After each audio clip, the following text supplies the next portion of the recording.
তো বিজ্ঞানীর মাথায় চিন্তা আসলো, আমি বুলেট প্রুফের একটা গ্লাস দিয়ে ছোট্ট রোম বানাবো, আর এই রোমের ভিতরে মুমূর্ষু রুগী ঢুকাবো। এটার ভিতরে কেউ মরলে রুহু আর বেরোতে পারবে না, যেহেতু বুলেট প্রুফ। কত বড় উল্লুক্কা পাঠা!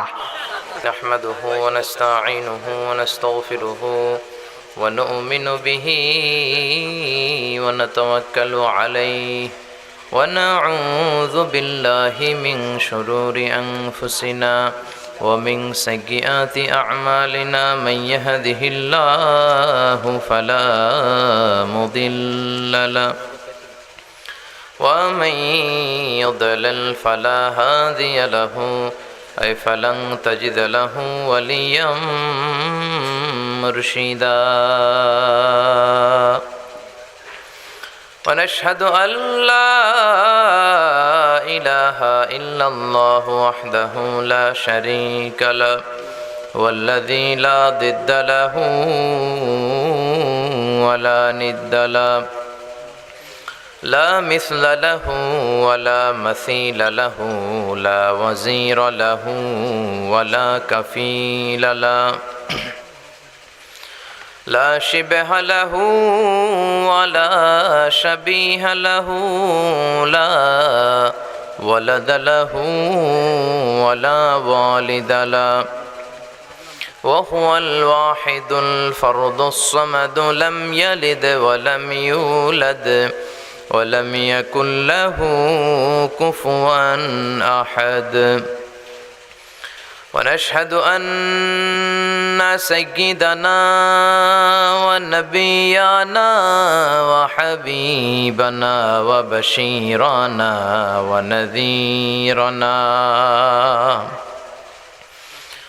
وطبيبنا وطبيب أرواحنا وحبيبنا وحبيب ربنا محمدا عبد الله ورسوله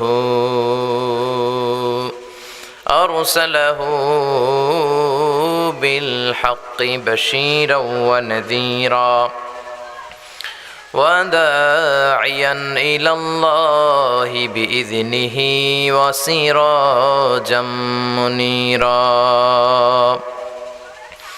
أما بعد فقد قال الله تعالى في كلامه المجيد وفي فرقانه الحميد أعوذ بالله من الشيطان الرجيم بسم الله الرحمن الرحيم تبارك الذي بيده الملك وهو على كل شيء قدير إن الله وملائكته يصلون على النبي يا أيها الذين آمنوا صلوا عليه وسلموا تسليما اللهم صل على محمد وعلى آل محمد كما صليت على إبراهيم وعلى آل إبراهيم إنك حميد مجيد اللهم بارك على محمد وعلى آل محمد كما باركت على إبراهيم وعلى آل إبراهيم إنك حميد مجيد بسم الله الرحمن الرحيم পরম করুণাময় অসীম দয়ালু আল্লাহ তাআলার নামে শুরু করছি। আমরা সব ভালো কাজ একজনের নামে শুরু করি, তিনি কে? আল্লাহ। এজন্য সব সময় সব কাজ বিসমিল্লাহির রহমানির রহিম দিয়ে শুরু করবেন, কাজটা বরকতময় হবে, ঠিক কি না? যেমন যে পোস্টার শুরু করেছেন বিসমিল্লাহির রহমানির রহিম দিয়ে, ভালো কাজ বিসমিল্লাহির রহমানির রহিম দিয়ে শুরু করতে হয়। আর যারা দুনিয়াতে বিসমিল্লাহির রহমানির রহিম বেশি বেশি পড়ে, কিয়ামতের দিন আল্লাহ তাআলা তাদের হাতে একটা পতাকা তুলে দিবে, ওই পতাকায় লেখা থাকবে বিসমিল্লাহির রহমানির রহিম। কিয়ামতের ময়দানে সবাই বলবে তোমাদের হাতে পতাকা, আমাদের হাতে পতাকা নাই কেন? তারা বলবে আমরা দুনিয়াতে সব কাজ বিসমিল্লাহ দিয়ে শুরু করতাম, এজন্য আমাদের হাতে আল্লাহ তাআলা পতাকা তুলে দিয়েছে, এজন্য সব কাজ বিসমিল্লাহ দিয়ে শুরু করতে রাজি আছেন তো? আল্লাহ আমাদের তৌফিক দাও। নিশ্চিন্তপুর বাইতুন নূর জামে মসজিদের উদ্যোগে এই এলাকার মানুষ খুব নিশ্চিন্তে থাকে না? নিশ্চিন্তপুর, মাশাআল্লাহ। আল্লাহ আপনাদেরকে বিপদ থেকে মুক্ত রেখে সবাইকে নিশ্চিন্ত রাখুক। আরো জোরে পড়েন আমিন। চতুর্থ বাৎসরিক ওয়াজ ও দোয়ার মাহফিল রোজ শনিবার। আজকের প্রোগ্রামের সভাপতি হচ্ছেন পীরে কামেল আবু বকর সিদ্দিক কাসেমি পীর সাহেব, বানিয়াপাড়ার দরবার শরীফ। হুজুর বয়ান রেখেছিলেন তাই না? নাসিহাতপূর্ণ যে কথা উনি বলে গিয়েছেন আমরা যেন আমল করতে পারি, আল্লাহ তুমি তৌফিক দাও।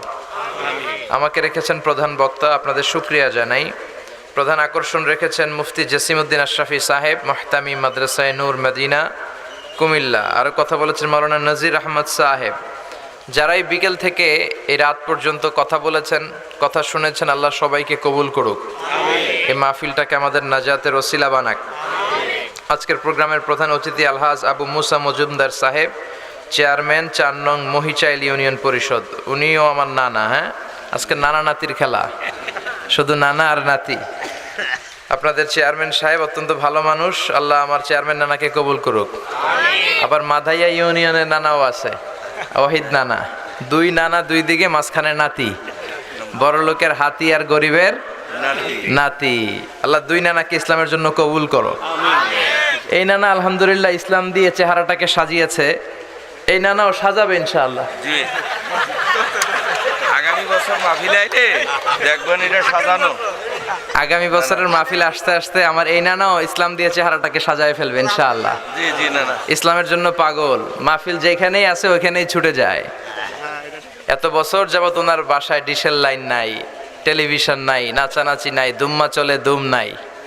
এরকম চেয়ারম্যানের দরকার আছে না নাই? আল্লাহ 2 চেয়ারম্যান নানাকে তুমি ইসলামের জন্য কবুল করো, তাদের মাধ্যমে এই এলাকার সব সমস্যার সমাধানের ব্যবস্থা করো। আপনারা যারাই আজকে এসেছেন, বসেছেন, টাকা দিয়ে, পয়সা দিয়ে, বুদ্ধি দিয়ে, পরামর্শ দিয়ে আজকের এই কোরআনের বাগানটাকে সফল করেছেন, এই মাহফিলটাকে আমাদের সকলের জন্য আল্লাহ নাজাতের ওসিলা করুক। এই মাহফিলে আসতে পেরে আমরা খুশি না বেজার? এই মাহফিলগুলোকে একটা অপরচুনিটি হিসেবে নেবেন, সুযোগ। সারা বছর এই ময়দানে কথা হয় না, বছরে কথা হয় একবার, ঠিক কিনা? এজন্য মনোযোগ দিয়ে শুনতে হবে, নিজের জীবন পরিবর্তনের জন্য, আখেরাতটাকে সাজানোর জন্য, আমার জান্নাতটাকে বড় করার জন্য। চিল্লায় কোন ঠিক কিনা? হুজুর কেমন ওয়াজ করলো, হুজুরের চেহারা কেমন, হুজুরের কণ্ঠ কেমন, that's not a big deal, it doesn't matter. এটা কোনো বড় বিষয় না। কয়টা স্লোগান হইলো, কয়টা তাকবীর হলো, কত হাজার মানুষ জড়ো হলো, এটাও বড় বিষয় না।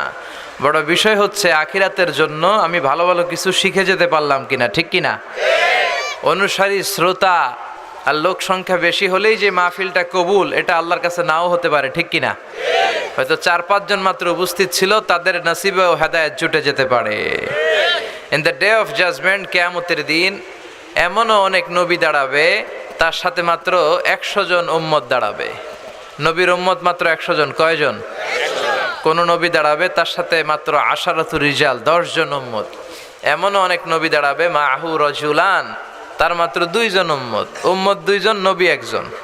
মানে সারা জীবনের দাওয়াতি কাজে উনি 2 জনের চেয়ে বেশি লোককে কালিমা পড়াইতে পারে নাই। এমনও অনেক নবী দাঁড়াবে মাহু রজুল ওয়াহিদ, তার সাথে 1 জন দাঁড়াবে, মানে নবীও 1 জন, উম্মতও 1 জন। কালিমা পড়ছিল শুধু 1 জন।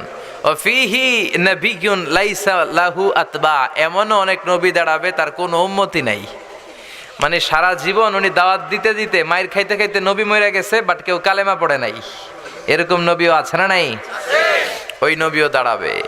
তো যেই নবী কোনো উম্মত বানাইতে পারলো না, যার অনুসারী কেউ নাই, ওই নবী কি ব্যর্থ? কথা বলেন। উনিও আল্লাহর নবী। চিল্লায় বলেন ঠিক কিনা? তার মানে কত লোক হলো, কত মানুষ হলো, কত স্লোগান হলো, হুজুরের কণ্ঠ কত সুন্দর, এগুলো ডাজন্ট ম্যাটার, এগুলো বড় বিষয় নয়। আপনি ইখলাসের সাথে কথা শুনতে এসেছেন কিনা, আপনি কিছু শিখতে পারলেন কিনা, আপনার জীবনটারে আপনি গোছাতে পারলেন কিনা, এটাই হচ্ছে মাহফিলের মূল প্রতিপাদ্য বিষয়, ঠিক কিনা? এজন্য আমরা এসেছি, বসেছি, কথা শুনবো একজনকে খুশি করার জন্য। তিনি কে? কেউ যেটা পারে না পারে কে? কেউ যেটা বোঝে না বুঝে কে? কেউ যেটা দেখে না দেখে কে? কেউ না দেখলেও আল্লাহ দেখে। পুলিশের চোখ ফাঁকি দেয়া যায়, র্যাবের চোখ ফাঁকি দেয়া যায়, পরীক্ষার হলের ম্যাজিস্ট্রেটের চোখ ফাঁকি দেয়া যায়, কিন্তু আল্লাহর চোখ, আল্লাহর চোখকে কোনোদিন ফাঁকি দেয়া যায় না। লা তুদরিকুহুল আবসার ওয়া হুয়া ইউদরিকুল আবসার ওয়া হুয়াল লাতীফুল খাবীর। আল্লাহ বলে পৃথিবীর কোনো চোখ আমি আল্লাহরে দেখে না, কিন্তু আমি আল্লাহর চোখ সবাইরে দেখে। সুবহানাল্লাহ পড়েন। রাত্রিবেলা লাইট বন্ধ করে, দরজা বন্ধ করে আপনি অন্যায় করছেন, কেউ দেখে নাই, দেখলো কে? এটা ছেলে মেয়েদেরকে শিখাবেন। এটাকে বলে দ্য সেন্স অফ অ্যাকাউন্টেবিলিটি, জবাবদিহিতার ভয়। এই সেন্স অফ অ্যাকাউন্টেবিলিটি যদি কোনো মানুষের মাথায় থাকে, সে কোনোদিন পাপ করতে পারে না, সে নামাজ ছাড়তে পারে না, সে ঘুষ খেতে পারে না, সে যৌতুক খেতে পারে না, টেন্ডারবাজি করতে পারে না, চাঁদাবাজি করতে পারে না, কোনো মেয়ের ওড়না ধরে টান দিতে পারে না। চিল্লা এখন ঠিক কিনা? আর সেন্স অফ অ্যাকাউন্টেবিলিটি যার মাথার মধ্যে থাকবে, ওই লোকটা হবে আল্লাহওয়ালা, কোরআনওয়ালা, ইসলামওয়ালা, দেশপ্রেমিক, ভদ্র। জোরে কোন ঠিক কিনা? এজন্য আখিরাতের ভয় আমাদের অন্তরে জাগ্রত করার মাধ্যম হচ্ছে এই মাহফিলগুলো। এই মাহফিলগুলোতে শুধু আখিরাত সুন্দর করার জন্য আমরা আসবো, দুনিয়ার কোনো কারণে না, ঠিক কিনা? আখিরাতের সামান জোগাড় করার জন্য। কারণ পৃথিবীটা ট্রানজিট পিরিয়ড, আজীবন থাকতে আসি নাই, আমাদেরকে চলে যেতে হবে। প্রতিটা মুহূর্তই গুরুত্বপূর্ণ, প্রতিটা মুহূর্তই পরীক্ষা দেওয়ার জায়গা। আর দুনিয়া মাজরাআতুল আখিরা, দুনিয়া আখিরাতের শস্য ক্ষেত্র। এখানে ফসল বুনবেন, আখিরাতে যেয়ে খাবেন, ঠিক কিনা? আল্লাহ আমাদেরকে সহিহ সমঝ দান করো। আসুন আমরা আল্লাহর নামের 3টা তাকবীর দিয়ে সরাসরি কোরআন থেকে কথা শোনা আরম্ভ করে দেই। আমি পড়বো লিল্লাহি তাকবীর, আপনারা পড়বেন আল্লাহু আকবার। দেহের সবটুকুন শক্তি গলার মাঝ বরাবর নিয়ে আসেন আর আমার সাথে সাথে পড়েন লিল্লাহি তাকবীর, লিল্লাহি তাকবীর, লিল্লাহি তাকবীর। আমি আপনাদের খেদমতে সূরাতুল মুলকের প্রথম আয়াতটি তেলাওয়াত করেছি। এই সূরার আলোকে আজকের এই চমৎকার রাতে কিছু কথা আপনাদের খেদমতে শেয়ার করব। পড়েন ইনশাআল্লাহ, আরো জোরে পড়েন ইনশাআল্লাহ। এই সূরাটি কোরআনের 29তম পাড়ায় অবস্থিত। কত পাড়ায়? কোরআনে মোট কত পাড়া? মোট কয়টা সূরা? মাশাআল্লাহ, আপনারা তো অনেক কিছু জানেন। এবার বলেন তো কোন সূরায় বিসমিল্লাহ নাই? মাশাআল্লাহ, এটাও জানেন। এবার বলেন কোন সূরায় 2টা বিসমিল্লাহ? সূরার নাম হল মাশাআল্লাহ। আগের কালে মেয়ে দেখতে গেলে মুরব্বীরা জিজ্ঞেস করতো, মা বলো কোন সূরায় নাই বিসমিল্লাহ, কোন সূরায় 2 বিসমিল্লাহ। এখন এগুলো জিজ্ঞেস করে না। এখন বলে, মা তুমি চাইনিজ রাঁধতে জানো কিনা, তুমি হ্যাপি বার্থডে টু ইউ এই গানটা গাইতে পারবে কিনা? আছে না নাই? পাখি ড্রেস কেমন করে কোত্থেকে কিনতে হয়, কোন শপিং মলে পাখি ড্রেস পাওয়া যায়, এটা জানো কিনা? এরকম আছে না নাই? পেট খালি পিঠ খালি কপালের উপর এক নক্তা, আছে না নাই? আছি আমরা এখন জামানায়, লাজ শরম গেছে হারায়, ঠিক কিনা? লাজ শরমের বালাই নাই। এই যে নানা ভাই বলল সমাজের কি অবস্থা, আমাদের নারীরা 2 জায়গায় বেশি যায়, এক যায় বাজারে, 2 যায় মাজারে। বাজারেও বেশি, মাজারেও বেশি, ঠিক কিনা? ঈমান হারানোর জন্য যায়। কিয়ামতের দিন যে স্বামীগুলো স্ত্রীদেরকে ছেড়ে দিয়েছে, আল্লাহ বিচারের ট্রাইব্যুনালে, সুপ্রিম কোর্টের সেই কাঠগড়ায় আল্লাহ ওই স্বামীদেরকে আসামির কাতারে দাঁড় করাবে। চিল্লায় বলেন ঠিক কিনা? এজন্য মহিলাদেরকে বাজারে মাজারে পাঠানো যাবে না। মহিলাদের পেটগুলা হচ্ছে খনির মতো। কিসের মতো? আরো জোরে বলেন। খনি। যেমন আছে গ্যাসের খনি, তেলের খনি, নারীদের পেটটা এর চেয়েও দামি খনি। কারণ এই নারীদের যত্ন নিলে এই নারীদের পেট থেকে আল্লাহর ওলি বের হবে, ভদ্রলোক বের হবে, ঠিক কিনা?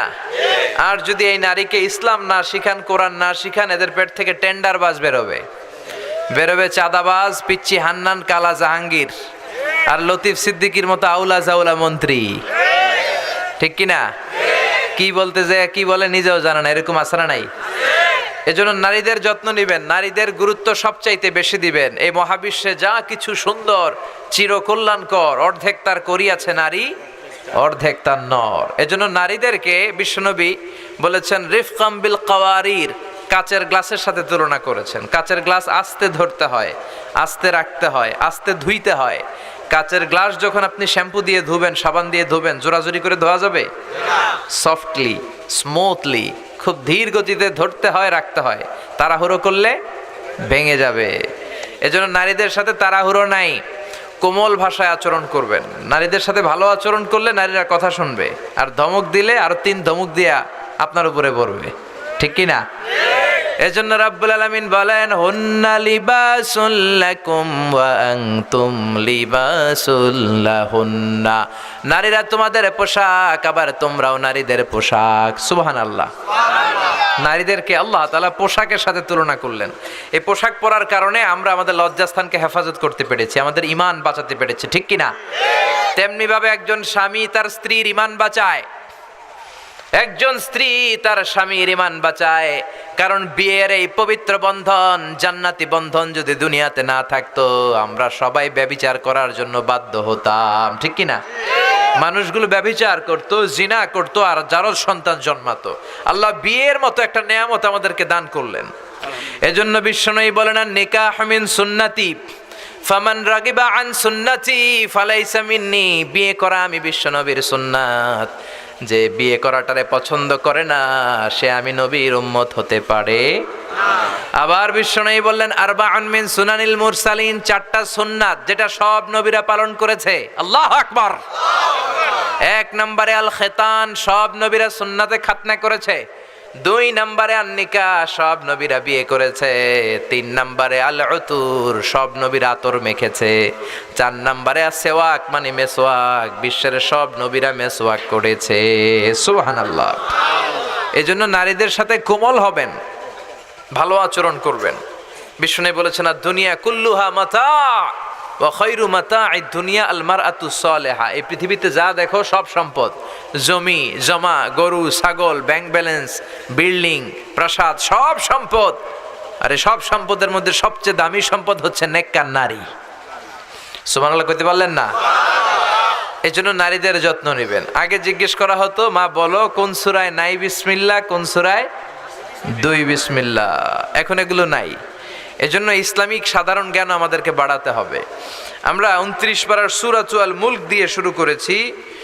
সূরাতু আল মুলক এটি মাক্কি সূরা। এই সূরায় আয়াত আছে 30টা, রুকু আছে 2টা। এই সূরাতুল মুলক অনেক বরকতের সূরা। মুরব্বীরা অনেকেই মুখস্থ পারেন না, মুখস্থ আছে না সূরা মুলক?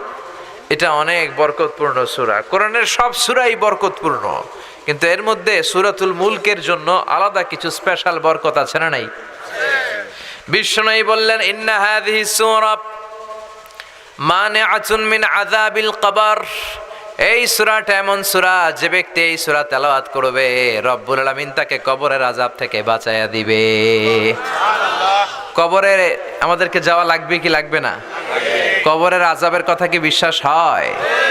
কিন্তু আমাদের লাইফস্টাইলের দিকে তাকালে মনে হয় আমরা কোনোদিন কবরে যাব না, আমরা কোনোদিন মরবো না। 1000 বছরের হায়াত নিয়ে মনে হয় দুনিয়াতে আমরা এসেছি, এমন ভাবে চলাফেরা করি, ঠিক কি না?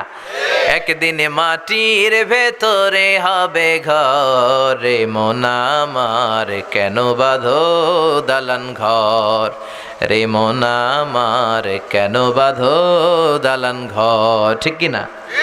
মাটির ঘরটা হবে আসল ঘর। তারপরও দুনিয়ার ঘর, ফ্ল্যাট, ব্যাংক ব্যালেন্সের জন্য কত মারামারি, গদি নিয়ে কত কিলাকিলি, ঠিক কি না? আল্লাহ বললেন, কবরের ঘর হবে তোমাদের আসল ঘর।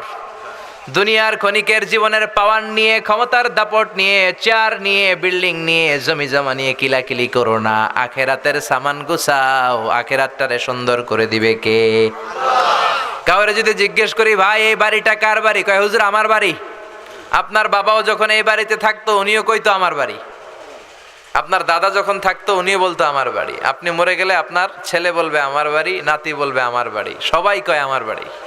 যত মানুষ এই বাড়িতে থাকতো থাকবে, সবাই বলে আমার বাড়ি। এক বাড়ির মালিকানা দাবি করে কয়জন খেয়াল করেছেন? পরের জায়গা পরের বাড়ি, ঘর বাঁধিয়ায় আমি রই, আমি তো সেই ঘরের মালিক নই। পরের জায়গা পরের বাড়ি, ঘর বাঁধিয়ায় আমি রই, আমি তো সেই ঘরের মালিক নই, ঠিক কিনা? হেদায়েতের চিন্তা করলে এই 2 লাইনের গানটাই তো আমাদের হেদায়েতের জন্য যথেষ্ট, ঠিক কি না? এত বাড়ি দামি বানালেন, দামি বাড়ি বানালেন, বিশাল বালাখানা বানালেন, দামি ফ্ল্যাট কিনলেন, প্রাসাদ কিনলেন, কিন্তু আপনার জীবনের শেষ ঘুমটা আপনার ওই দামি বাড়িতে হবে না, ঠিক কি না? টাকা দিয়ে দামি গোসলখানা বানালেন, টাইলস লাগালেন, কমোড লাগালেন, কিন্তু আপনার জীবনের শেষ গোসলটা আপনার ওই দামি গোসলখানায় হবে না, ঠিক কি না? যেখানে সব মৃত লাশ ধোয়ায় ওই জায়গায় আপনার ধোয়ানো হবে, চিল্লায় বলেন ঠিক কি না? এই জন্য বিশ্বনবী বললেন এই সূরাটা পড়বা, 29 পারার প্রথম সূরা, সূরার নাম সূরাতুল মুলক। কি নাম সূরার? চিল্লায় সবাই বলেন কি নাম? ইন্না হাযিহি সূরা মানিআতুন মিন আযাবিল কবর। এই সূরা যারা বেশি বেশি তেলাওয়াত করবে তাদের কবরের ভেতরে কোনো আযাব হবে না। সুবহানাল্লাহ। এই হলো 1 নাম্বার শিক্ষা, মনে থাকবে? এগুলো কোট করে নিয়ে যাবেন, পিক করে নিয়ে যাবেন, তাইলেই মাহফিল থেকে লাভ। সূরাতুল মুলক আমরা তেলাওয়াত করব, তাহলে কবর আযাব থেকে আল্লাহ আমাদের বাঁচায় দিবে। 1 নাম্বার ফাজিলাত। 2 নম্বরে বিশ্বনবী বললেন শাফাআত লি সাহিবিহা। এই সূরাটা এমন সূরা, এই সূরা কিয়ামতের দিন আল্লাহর কাছে তেলাওয়াতকারীর জন্য সুপারিশ করবে। সুবহানাল্লাহ। কোরআন যদি সুপারিশ করে, কোরআনের সুপারিশ কবুল করে নিবে কে? আল্লাহ। কোরআনের করা সুপারিশ আল্লাহ রিজেক্ট করতে পারবে? জি না। মাননীয় অর্থমন্ত্রী যদি মাননীয় প্রধানমন্ত্রী শেখ হাসিনার কাছে কোনো বিষয়ে রেকমেন্ডেশন নিয়ে যায়, সুপারিশ করে, প্রধানমন্ত্রীকে এটা ফেলে দিতে পারবে? না। পররাষ্ট্রমন্ত্রী যদি কোনো সুপারিশ করে ফেলে দিতে পারবে? তেমনি কোরআন যদি কিয়ামতের দিন কারো জন্য আল্লাহর কাছে স্পেশাল সুপারিশ করে, রিকমেন্ডেশন দেয়, আল্লাহ এই সুপারিশ ফেলে দিতে পারবে নাকি? না। চিল্লায় বলেন পারবে? এজন্য সূরাতুল মুলক বেশি বেশি তেলাওয়াতের দরকার আছে না নাই? আবার বিশ্বনবী বললেন খাসামাতা আন সাহিবিহা। এই সূরাটা তেলাওয়াতকারীর পক্ষে আল্লাহর সাথে কিয়ামতের দিন তর্ক করবে। আল্লাহু আকবার। এই সূরা আল্লাহর সাথে ঝগড়া করবে, ডিবেট করবে কতক্ষণ? হাত্তা আদখালাহুল্লাহুল জান্নাহ, যতক্ষণ না পর্যন্ত রব্বুল আলামিন এই সূরার তেলাওয়াতকারীকে জান্নাতের ঘোষণা না দেয়। যতক্ষণ না আল্লাহ ঘোষণা দিবে যে যাও আমি তোমাকে জান্নাতের জন্য সার্টিফাই করলাম, ততক্ষণ পর্যন্ত এই সূরা আল্লাহর সামনে দাঁড়িয়ে তর্ক করতেই থাকবে। তার মানে এই সূরাতে বরকত বেশি না কম? বেশি। এজন্য বিশ্বনবী বলতেন মান ক্বারা বিহা ফি লাইলাতিন ফাকাদ আকসারা ওয়া আতাবা।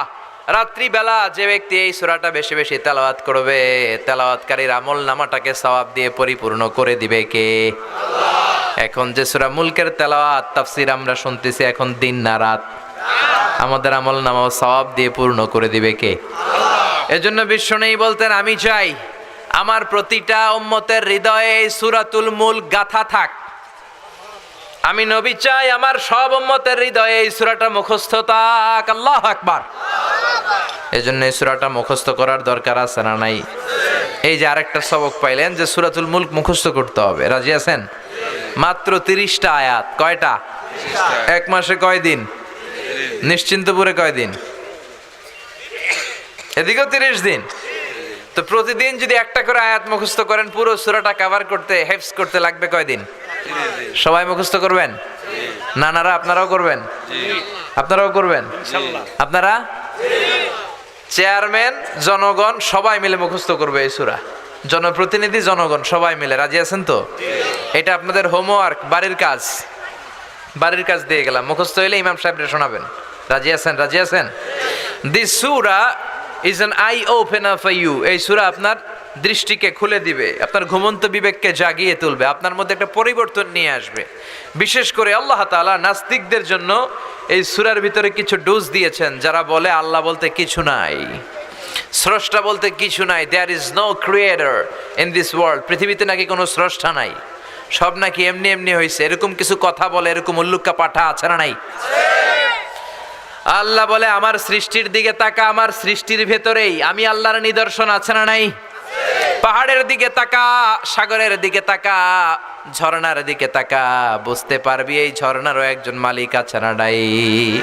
ঝর্ণা ঝর্ণা ঝর্ণা রে, বলনা বলনা বলনা রে, কার বিরহে পাগল পাড়া তুই, কার মিলনে ফুল ফসলে ভরা রে তোর দুকুল ভুই, কার মিলনে ফুল ফসলে ভরা রে তোর দুকুল ভুই, ঝর্ণা ঝর্ণা ঝর্ণা রে, বলনা বলনা বলনা রে, কার বিরহে পাগল পাড়া তুই। সুবহানাল্লাহ পড়েন। আপনি যখন কক্সবাজারে যাবেন, the longest sea beach in the world, 155 kilometre গেছেন? গেলে দেখবেন কি সাগরের ঢেউ। এই সাগরের দিকে তাকালে মনের অজান্তে আপনার মাথায় এটা চলে আসবে যে এই সাগর এমনি এমনি হতে পারে না, এই সাগরের একজন স্রষ্টা আছে না নাই?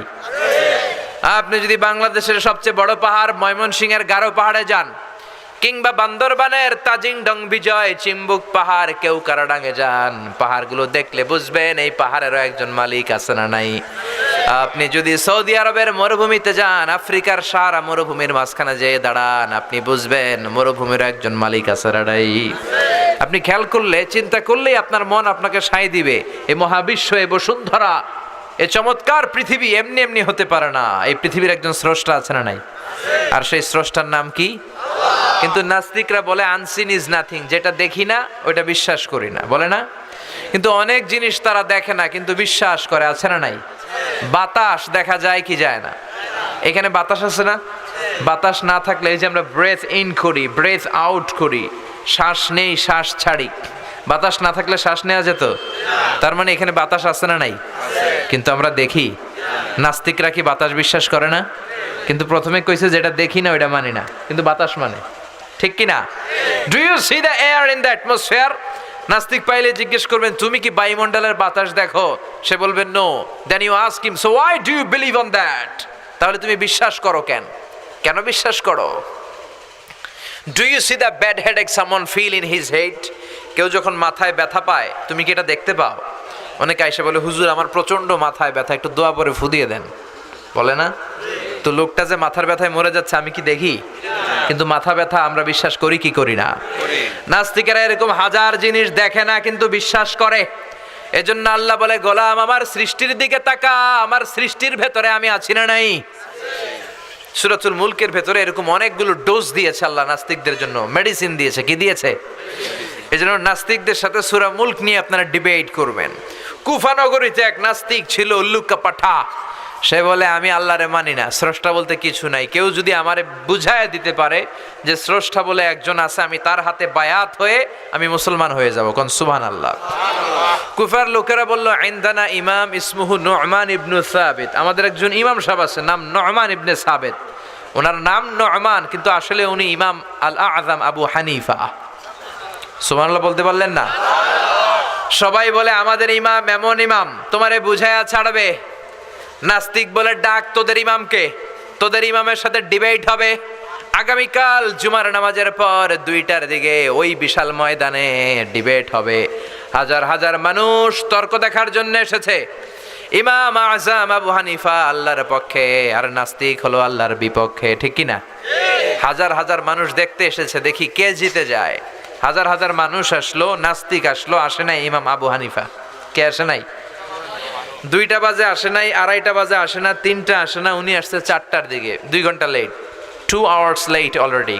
কয় ঘন্টা লেট? আসার পরে নাস্তিক বলে এ কেমন ইমাম যার সময়ের জ্ঞান নাই, এর সাথে আমার কোনো তর্ক নাই। ইমাম আবু হানিফা বলে ইনদি উযর, আমার কথা আছে, আই হ্যাভ এক্সকিউজ। কি এক্সকিউজ?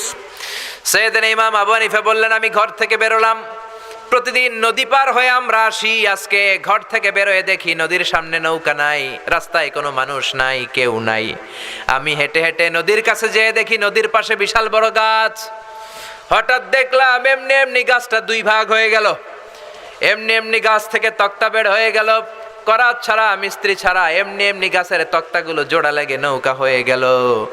লগি নাই, বৈঠা নাই, মাঝি নাই, এমনি এমনি নৌকা আমাকে নিয়ে নদীর এপার থেকে ওপার চলে গেল।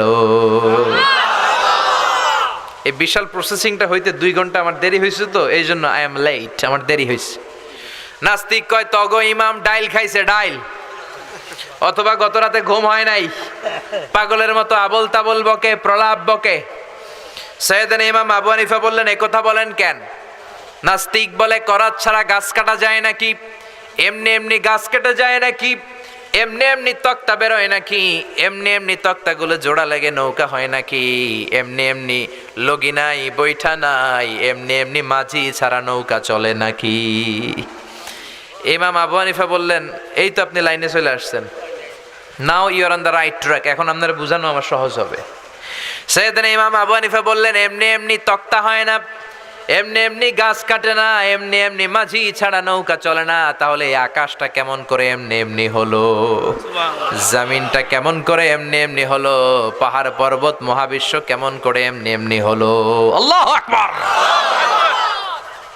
এই যুক্তির সামনে নাস্তিকের আর কোনো যুক্তি নাই। নাস্তিক কয় তাই তো, আসলেই তো আমি একটা উল্লুকা পাঠা, এতদিন পর্যন্ত আমি এইভাবে চিন্তা করি নাই, আমি তো এরকম ভাবি নাই। ও নু'মান ইবনে সাবিত, ও ইমাম, আসলে আপনি বড় ইমাম, আর আমি তর্কে জড়াতে চাই না। আপনার হাত দেন, আমি আপনার কাছে বায়াত হলাম, আর আমারে আপনি পড়িয়ে দেন লা ইলাহা ইল্লাল্লাহু মুহাম্মাদুর রাসূলুল্লাহ সাল্লাল্লাহু আলাইহি ওয়াসাল্লাম। নাস্তিকদের জন্য এরকম সুন্দর সুন্দর ডোজ এই সূরার ভেতরে দিয়েছে কে? আরো জোরে বলেন কে? সূরার নাম সূরাতুল মুলক। সূরার নাম কি? সূরাতুল মুলক। মুলক মানে ক্ষমতা, মুলক মানে কি? মুলক মানে পাওয়ার, মুলক মানে অথরিটি, মুলক মানে সভরেনিটি। আল্লাহ শুরু করলেন তাবারাকাল্লাযী বিয়াদিহিল মুলকু ওয়া হুয়া আলা কুল্লি শাইইন কাদির। সুমহান সেই সত্তা যার হাতে সব ক্ষমতা, আর তিনি যেটা চান সেটাই করতে পারেন। একমাত্র যেটা চান সেটাই করতে পারেন তিনি কে? তাবারাকা শব্দ দিয়ে আল্লাহ সূরা শুরু করলেন। আল্লাহ বললেন আমি এত বরকতময়, তাবারাকাল্লাযী, বরকতময় সেই সত্তা, বিয়াদিহিল মুলকু, যার হাতে সব ক্ষমতা। ক্ষমতা সব কার হাতে? নাকি আপনাদের হাতে? আপনারা তো বলেন ক্ষমতার মালিক নাকি আপনারা? জনগণ সকল ক্ষমতার উৎস, আপনারা এগুলো বলেন না? বলেন না? বলেন না? এগুলো রাষ্ট্রীয় কুফুরি। রাষ্ট্র থেকেও অনেক কুফুরির ডোজ আমাদেরকে শিখায় দেওয়া হয়, ঠিক কি না? সকল ক্ষমতার মালিক একজন, তিনি কে? আমাদের কোনো ক্ষমতা নাই, সব ক্ষমতা কার? আল্লাহ বলে ওয়া খুলিকাল ইনসানু দাঈফা, আমি তোমাদেরকে দুর্বল করে বানালাম। আমরা শুধু দুর্বল না, আমরা সবাই দুর্বল, দুর্বলের ঘরের দুর্বল। আমি দুর্বল, আমার বাবা দুর্বল, আমার দাদা দুর্বল, আমার 14 গোষ্ঠী দুর্বল। তার মানে দুর্বলের ঘরের সবল একজন, তিনি কে? ক্ষমতা একজনের, কার? মনে থাকবে? পেঁচায় ফেলবেন না তো আবার? পেঁচানো যাবে না। সব ক্ষমতার মালিক হচ্ছেন আল্লাহ। আমাদের ক্ষমতা থাকে কেমন করে? আপনার যখন পেটে ব্যথা হয়, ডায়রিয়া হয়, আপনি বিছানায় গড়াগড়ি খান কি খান না? তো কেন গড়াগড়ি খান? আপনি না ক্ষমতার মালিক? সব ক্ষমতার উৎস বলে আপনি। 3 বার টয়লেটে গেলে 4র্থবার আর তার চেহারার দিকে তাকানো যায় না, ঠিক কিনা? 5ম বার টয়লেট থেকে বের হয়ে কয় আমি মইরা যামু, আমারে ধর। তো মরবেন কেন? আপনি তো ক্ষমতার মালিক, আপনার ক্ষমতা গেল কই? একবার ডায়রিয়া হলে আর ক্ষমতা থাকে না, সবার কাছে মাপছে, আমারে মাফ করে দেন, আমি মরে যাব। আসলে আমাদের কোনো ক্ষমতাই নাই, ক্ষমতার মালিক একজন, তিনি কে? পেছন থেকে বলে কেউ যদি বলে হুজুর সাপ, ফস পাওয়া যাবে আপনাদেরকে? আপনারা থাকলো আমি আমার 2 নানারা লিয়া দৌড় দুমে দিকে। চাচা আপন প্রাণ বাসা, অসহায়। রিক্সার টায়ার পাংচার হইলে আমরা লাভ দিয়ে উঠি, লাভ দেই না? ট্রাকের টায়ার পাংচার হয়েছে, আমি নিজেই তো কত লাভ দিছি। আমি তো এক জেলা থেকে আরেক জেলায় যাই, বিভিন্ন জায়গায় যাই, রাস্তায় প্রায় এই দুর্ঘটনাগুলো ঘটে। ট্রাকের টায়ার পাংচার, বিকট আওয়াজ হয়, মনে হয় যে ককটেল মেরেছে, লাভ দিয়ে উঠি। ড্রাইভার কয় হুজুর ডরায়েন না, টায়ার পাংচার হয়েছে। তখন বোঝা যায় আমার সাহস কতটুকু। আসলে আমাদের কোনো ক্ষমতা নাই, ক্ষমতার মালিক কে? এজন্য আল্লাহ বললেন তাবারাকাল্লাযী বিয়াদিহিল মুলকু ওয়া হুয়া আলা কুল্লি শাইইন কাদির। সুমহান সেই সত্তা যার হাতে ক্ষমতা। ক্ষমতা কার হাতে? বর্তমান পৃথিবীতে সবচেয়ে সুপার পাওয়ার বলে দাবি করে ডোনাল্ড ট্রাম্প নিজেকে, তাই না? তার একটা বক্তব্য দেখবেন, ইউটিউবে পাবেন। সে ভাষণ দিচ্ছিল, কে যেন বিউগলে মানে একটা হুইসেলে ফু দিয়েছিল আর আল্লাহু আকবার বলেছিল। সে 3টা লাভ দিছে, আর তার স্পেশাল সিকিউরিটি ফোর্স এসএসএফ এসে তাকে ঘিরে ধরেছে। এত ক্ষমতার অধিকারী, একটা হুইসেল দিলে লাভ দিয়ে ওঠে, আচ্ছা না নাই? আবার বোঝা যায় যখন তুফান শুরু হয়, বোঝা যায় আমাদের ক্ষমতা কত কম যখন ভূমিকম্প হয়। 8 তলা 10 তলা 20 তলা বিল্ডিং গুলোর ভেতর থেকে যারাই থাকে সবাই বের হয়ে যায়, কারণ বাঁচার দরকার আছে রাডাই। যত ফ্ল্যাট আছে, যত বাড়ি আছে, দেখবেন ওই বাড়িগুলোর ভাড়াটিয়ারাও দৌড়, বাড়িওয়ালাও দৌড়। রাত 3টা 4টা 5টার দিকে ভূমিকম্প হয় না? নাকি শুধু ভাড়াটিয়া দৌড় দেয়, বাড়িওয়ালা দৌড় দেয় না? দৌড় দেয়। ধনী গরিব ক্ষমতাশীল সবাই দৌড়ায়, ঠিক কিনা? নেপালে একটা ভূমিকম্প হয়েছিল গত কয়েক বছর আগে। আমাদের বাংলাদেশের কিছু নায়িকারা গিয়েছিল শুটিং করতে। তো সকালবেলা শুটিং, তারা নেপালের একটা হোটেলে কাঠমান্ডুতে হোটেল থেকে বেরিয়েছে তাদের পুরো সেট নিয়ে। তারা একটা পাহাড়ের উপর নাচ করবে, ওখানে ডান্স হবে। কি হবে? শুরু করে দিয়েছে দুনিয়াকে মজা লে লো দুনিয়া তোমারই হ্যায়। তারা একটা ইন্টারভিউতে বলতে শুরু করলো, আমরা নাচতে শুরু করলাম। কিছুক্ষণ পর দেখি আমগুলোকে পাহাড়ও নাচে। পরে আমরা নাচ থামায়া দিলাম, দেখি পাহাড় নাচ থামায় না, পাহাড় নাচতেছে। বুঝতে আর বাকি রইল না, আসলে এটা পাহাড়ের নাচানাচি নয়, এটা আর্থকোয়েক, ভূমিকম্প, ঠিক কিনা? সবাই আমরা চিৎকার চেঁচামেচি শুরু করলাম। পাহাড়ে বসে বললাম, যেই হোটেলে আমরা গত রাতে ছিলাম, আমাদের লাগেজ কাপড় চোপড় যেই হোটেলে, 4 তলা হোটেলে রেখে এসেছি, পাহাড় থেকে দেখা যায়। হঠাৎ দেখলাম 2-1 সেকেন্ডের ব্যবধানে পুরো হোটেলটা মাটির সাথে ধসে মেসাকার হয়ে গেল।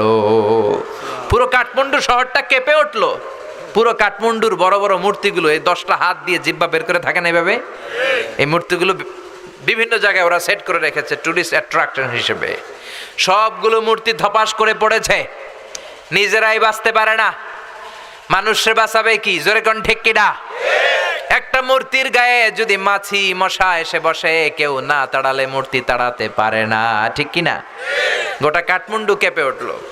একটা লোক কাঠমান্ডু শহরে বসে বসে 2টা বাচ্চাকে নিয়ে কান্না শুরু করেছে। টিভি চ্যানেলের লোকেরা যাচ্ছিল, তারা রিপোর্ট করছে, আর ওই লোকটাকে জিজ্ঞেস করছে, আপনার কি হয়েছে, কাঁদেন কেন? সে বলে, গতকাল পর্যন্ত আমার 5 তলা বাড়ি ছিল, 2টা গাড়ি ছিল, একটা সুপার শপ ছিল, টাকা পয়সার কোনো অভাব নাই, আমার পুরা বাড়িটা শেষ। আমার বউ বেরোতে পারে নাই, বাচ্চা 2টারে নিয়ে কোনো রকম জানে বাঁচলাম। এখন খাবার মতো কোনো খাবার নাই, বিশুদ্ধ পানি নাই, ত্রাণের প্যাকেট আসলে মারামারি করে যদি একটা প্যাকেট পাই, 2 বাচ্চারা আমি মিলে জিলে খাই। গতকাল ছিলাম কোটিপতি, আজকে পথের ভিখারি, ঠিক কিনা? কোনো ক্ষমতা নাই, ক্ষমতার মালিক একজন, তিনি কে? আল্লাহ। এই যে মাহফিলের ময়দান, 3টা ভাউয়া ব্যাংক যদি কেউ এদিকে ছেড়ে দেয়, ভাউয়া ব্যাংক চিনেন? লাভ দেয় না? এদিকে একটা ভাউয়া ব্যাংক, মাঝখানে একটা, পিছনে একটা ব্যাংক, আর কি লাভ দিবে? ব্যাংকের চেয়েও 3 ডবল লাভ দিবেন আপনারা, ঠিক কিনা? কোনো ক্ষমতা নাই। কুকুর আমাদেরকে কামড়াইলে আমরা কুকুরে কামড়াইতেও পারি না। বল্লা পোকা কামড় দিয়ে দেয় দৌড়, ওইটার যে ধর্মু ওইটাও পারি না, চিল্লা এখন, ঠিক কিনা? এজন্য আপনি যত ক্ষমতার অধিকারী হন, এগুলো নকল ক্ষমতা, আসল ক্ষমতার মালিক কে?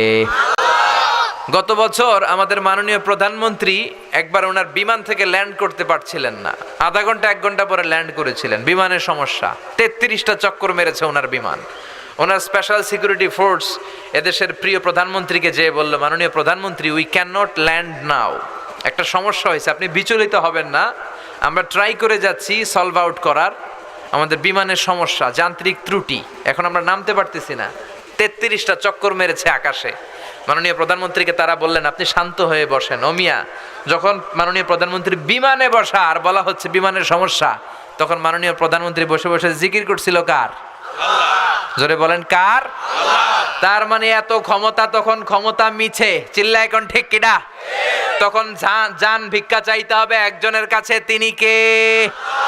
এজন্য আল্লাহ বললেন, তাবারাকাল্লাযী বিয়াদিহিল মুলকু ওয়া হুয়া আলা কুল্লি শাইইন কাদির। সুমহান সেই সত্তা যার হাতে ক্ষমতা, ক্ষমতা কার হাতে? আবার আল্লাহ বললেন, আমি ক্ষমতার চেয়ারে বসাই, আমি ক্ষমতার চেয়ার থেকে নামাই, তিনি কে? قل اللهم مالك الملك تؤتي الملك من تشاء وتنزع الملك ممن تشاء وتعز من تشاء وتذل من تشاء بيدك الخير إنك على كل شيء قدير سبحان الله পড়েন।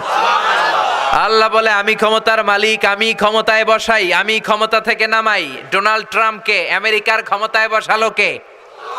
হিলারিকে হারায় দিল কে? আবার ডোনাল্ড ট্রাম্প যদি বেশি বেশি না ফরমানি করে, ডোনাল্ড ট্রাম্পরেও লাথি মাইরা নামায় দিতে পারে কে? ওই ক্ষমতা আল্লাহর আছে না নাই? তাহলে সকল ক্ষমতার মালিক কে? প্রিয় ভাইয়েরা, এই পৃথিবীতে অনেক দেশে দেখবেন যিনি প্রেসিডেন্ট বা প্রধানমন্ত্রী ক্ষমতার চেয়ারে বসে, কেউ 5 বছরের মেয়াদে বসে, কেউ বসে 10 বছরের মেয়াদে। এবার বলেন তো, উত্তর দেন, আল্লাহ ক্ষমতার চেয়ারে বসছে কয় বছরের মেয়াদে? 20 বছর, 50, 100, কয় বছর? আল্লাহ বলে হুয়াল আউয়ালু ওয়াল আখিরু ওয়াল যাহিরু ওয়াল বাতিনু ওয়া হুয়া বিকুল্লি শাইইন আলিম। আল্লাহ বলেন, আমি এমন সত্তা, অনাদিকাল থেকে ক্ষমতার চেয়ারে বসা, অনন্তকাল পর্যন্ত থাকবো। দুনিয়ার মতো 5 বছর 10 বছরের মেয়াদে আমি ক্ষমতায় বসি নাই। আমার ক্ষমতা আজীবন মেয়াদ, ঠিক কিনা? আল্লাহর ক্ষমতার আজীবন মেয়াদ। তার মানে আমাদের ক্ষমতা আর আল্লাহর ক্ষমতার সাথে কোনো মিল আছে? চিল্লায় বলেন আছে। আবার পৃথিবীর অনেক দেশে দেখবেন ডেমোক্রেটিক সিস্টেমে ভোটে জিতে ক্ষমতায় যেতে হয়। আল্লাহ কি ভোটে জিতে আসছে? কথা বলতে হবে চিল্লায়, ভোটে জিতে আসছে? অনেক দেশে ডিক্টেটরশিপ মানে স্বৈরাচারী পদ্ধতি, জোর যার মুল্লুক তার। আল্লাহর ক্ষমতা কি এরকম? অনেক দেশে মোনার্কি সিস্টেম, রাজতন্ত্র, রাজার পোলা রাজা, আল্লাহর বাপ ছিল রাজা, এই জন্য আল্লাহও রাজা।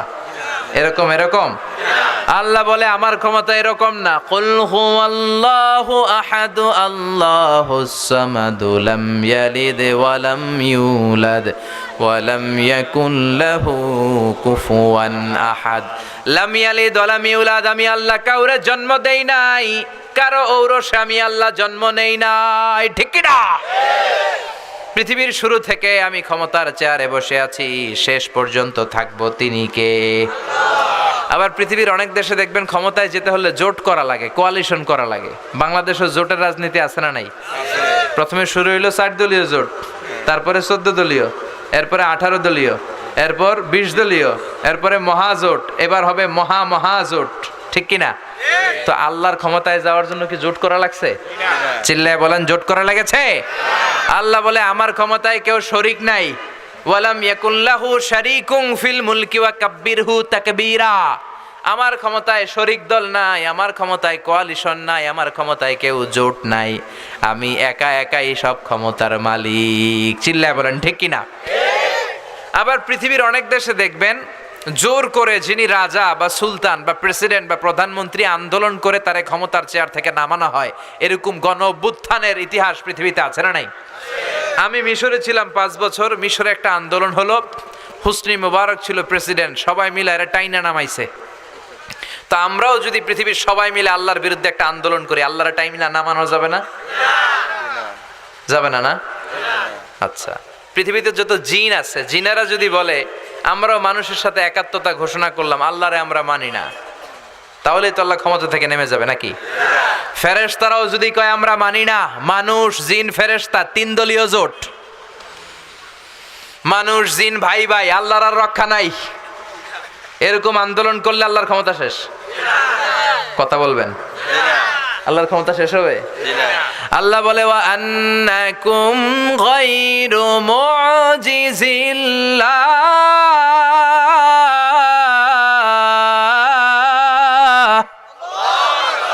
গোটা বিশ্বের সবাই মিলে জোট করে যদি আমি আল্লাহর বিরুদ্ধে বিদ্রোহ করো, মানুষ জিন ফেরেশতারা সবাই যদি আমার বিরুদ্ধে যুদ্ধ ঘোষণা করো, সবাই মিলে যদি আমারে ক্ষমতার চেয়ার থেকে নামাতে চাও, সবার চেষ্টার ফলেও আমার ক্ষমতার 1 আনাও তোরা কমাতে পারবি না, ঠিক কিনা?